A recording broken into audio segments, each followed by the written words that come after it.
Hi, Cancers. How are you? I hope you're doing well. Let's get into your reading, shall we? I always get nervous when I talk to do the Cancer reading. I'm currently in love with a Cancer, and it has been everything that I imagined it would be. The Hermit, first card out. Okay. So, in a space, in a place where it is time to really look at whatever is within this lantern, right? And whatever is within this lantern can be a behavioral pattern, it can be wisdom, it can be new insight into your life, into who you are, into your relationships. But whatever it is, it feels as though you are entering into a period of really needing to be with that information right now. And to do so in a way that you may not be able to be physically alone, but you're doing so in a way that feels like, okay, I'm doing this with myself on my own. Let's keep going. Cancer, July 2020. Happy birthday. I forgot to say happy birthday.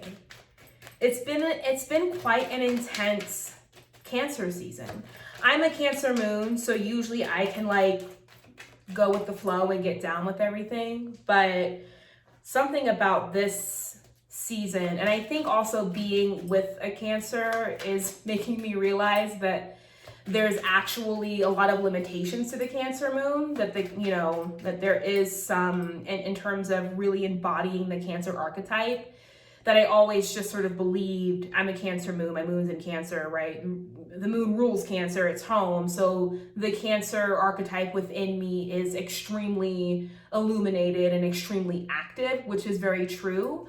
But I think being with a Cancer in such a deep way has further prompted me to have more respect, more patience, and more understanding of the Cancer sensitivity, right? That I'm sensitive as a Cancer moon extremely, but to have that as your sun sign and to be your life vital force is a whole nother ball game. And so it's given me a different perspective.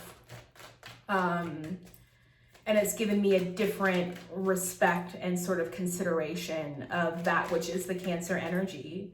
And that it's actually made me more proud and more, it's made me more proud, and it's made me more connected to my own Cancer moon. All right, now they're all just, see, as soon as I'm just kind of I understand, the cards start popping out. And that's usually, what happens is that I feel as though really just and I'm saying this also from the perspective of being a Cancer moon once again, that really what I feel is most important is that we're heard. And really what's most important is that we feel, is that in response to being heard, that we can receive a little softness, right? That's very important to us. Yeah. Okay. Do I stay or do I go? I feel as though some of you are kind of caught in between two worlds or two ways of being. And this next month is going to lead to a culmination of sort of a choice of where you go. Okay. I kind of want to get more cards because there's a story is literally being laid out right here. The Hermit, 2 of Wands, 10 of Wands, 6 of Swords, Knight of Wands.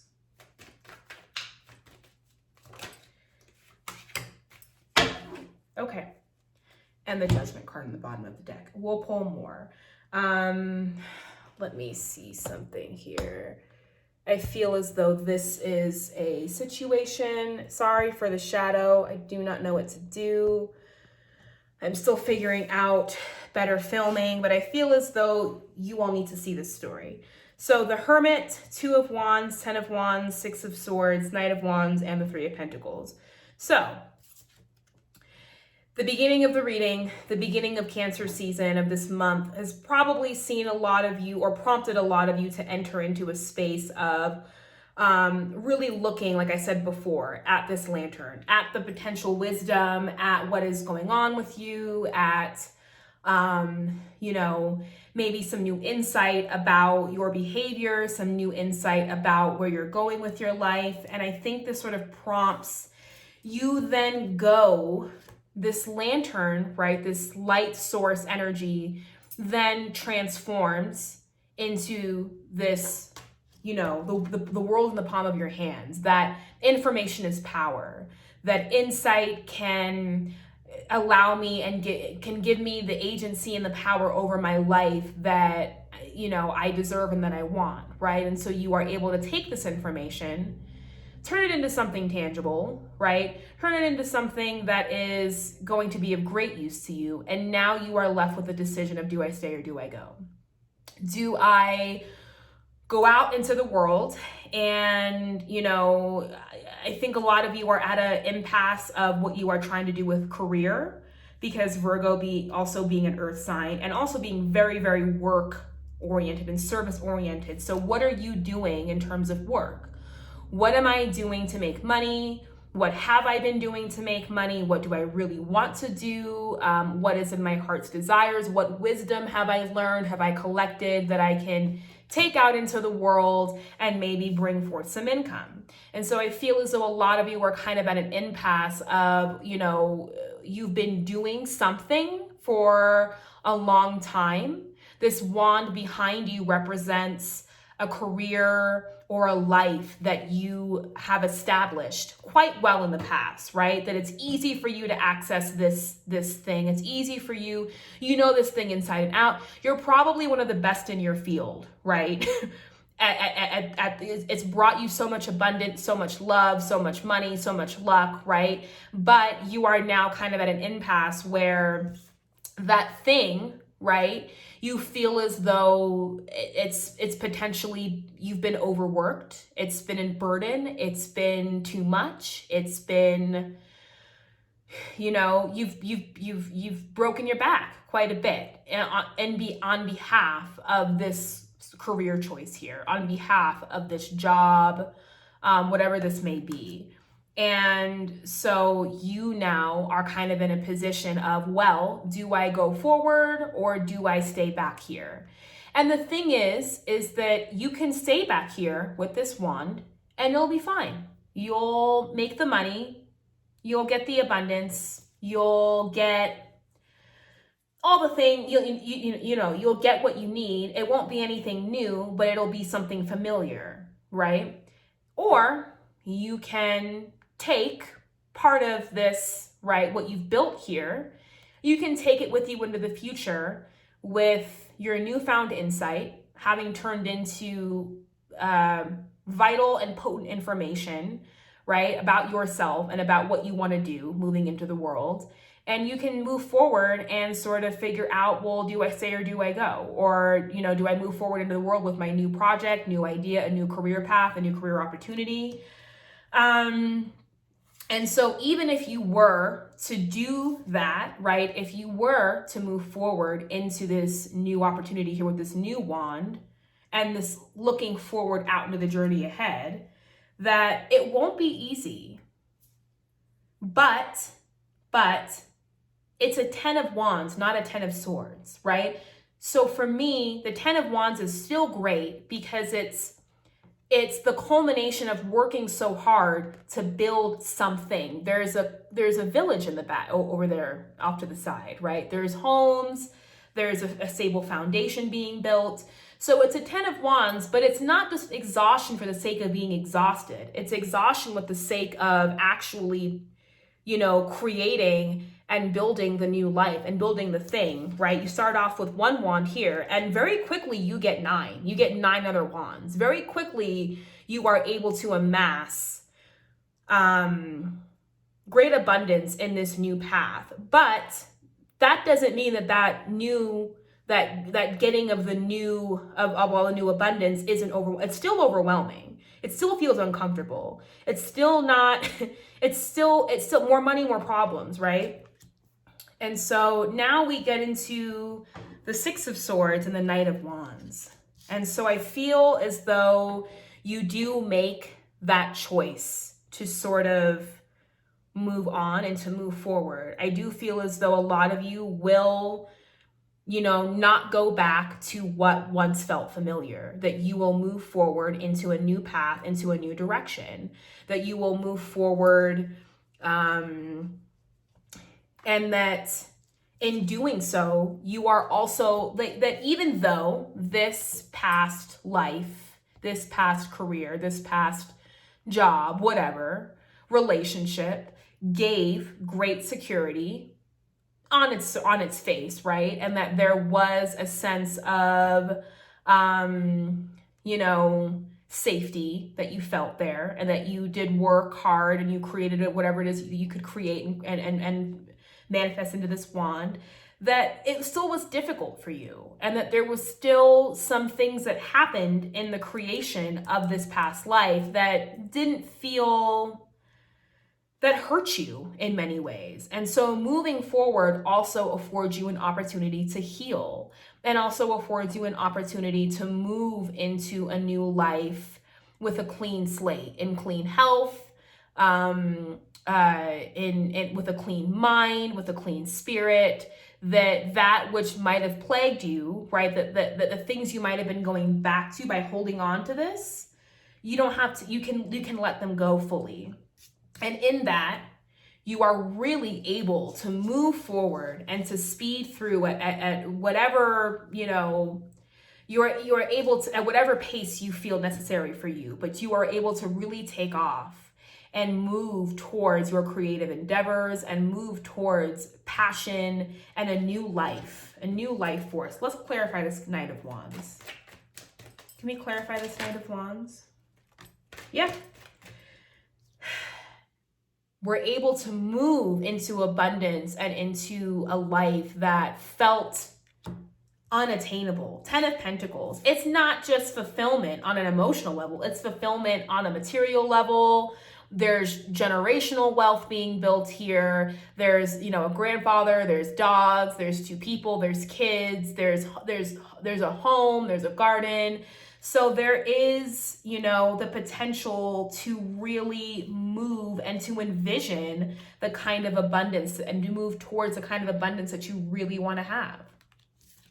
Now, 3 of Pentacles here. If you are involved with another person, that you are entering into a stage of the relationship where it's, the beginning, it's all fun and flirty and games and great sex and everything the other person does is fucking amazing, even when it's really not, and everything's great. And now you're entering into a phase of the relationship with this person where real work is going to be necessary, right? Where these two people in this card are going before, I think this person is an architect, or they design in one way or another because they have blueprints with them. This piece of paper is a blueprint for a home. And so what these two people here are doing is they are taking their investments, they're taking what little money they may have and going to this person and saying, hey, we want to do something with this money that's going to create and lay the foundation to create this. And that's what I feel like you begin doing in this relationship. Right? That you begin to enter into a space of, okay, I love this person, sex is great, they're really funny, I'm really funny, everything's cool. What can we do to ensure longevity, and what can we do to really make sure this works on a long-term basis? And so I feel as though a lot of y'all get serious about the relationships that you are in. A lot of y'all become very invested into building, right? That you become interested, right? And so here's the deal. This reading is sort of what happens for the Cancers who decide to move forward. This reading is for the Cancers who are taking the world within their hands, taking their wand, taking a piece of what they've already built and taking it into a new life, taking it into a new chapter and leaving behind an old chapter. This is what I feel like happens when you do that. Now, what happens to those of you who, what happens to those Cancers who stay behind with this wand here? Let's ask that. What happens to those Cancers who stay behind with the wand? Who don't move forward?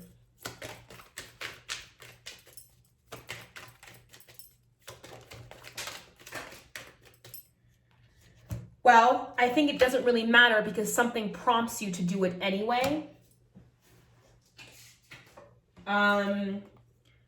Something prompts you to do it anyway, and it prompts you in such a way that even though by the time you realize that it's the thing that you have to do, that you are too tired to do it, that you end up having to take a rest because you have spent the energy in which you would have spent moving forward into this new way, right, of being, and the energy that you would have spent actively building, the energy that you would have spent, instead for those of you who are going to remain here, you've spent, kind of staying stuck, I would say, or you've spent not surrendering to this moment. And so I feel like it's actually inevitable that the moment happens either way, that if you go back to this, something happens. That if you go back to an old way of being, an old partnership, an old life, an old job, an old career, that something happens that sets you back quite a bit. Something happens, you receive news, or the information, or whatever happens here in this Tower moment is so clear that it feels like a very clear and directed message towards you, right? You go into your moment of self-reflection and realizing what it is that you really need to do. But by the time you realize, oh, that's what I need to do, you got to take a rest. So I would say just move forward. Any last guidance or advice for Cancer for July 2020? Any last guidance or advice for Cancer?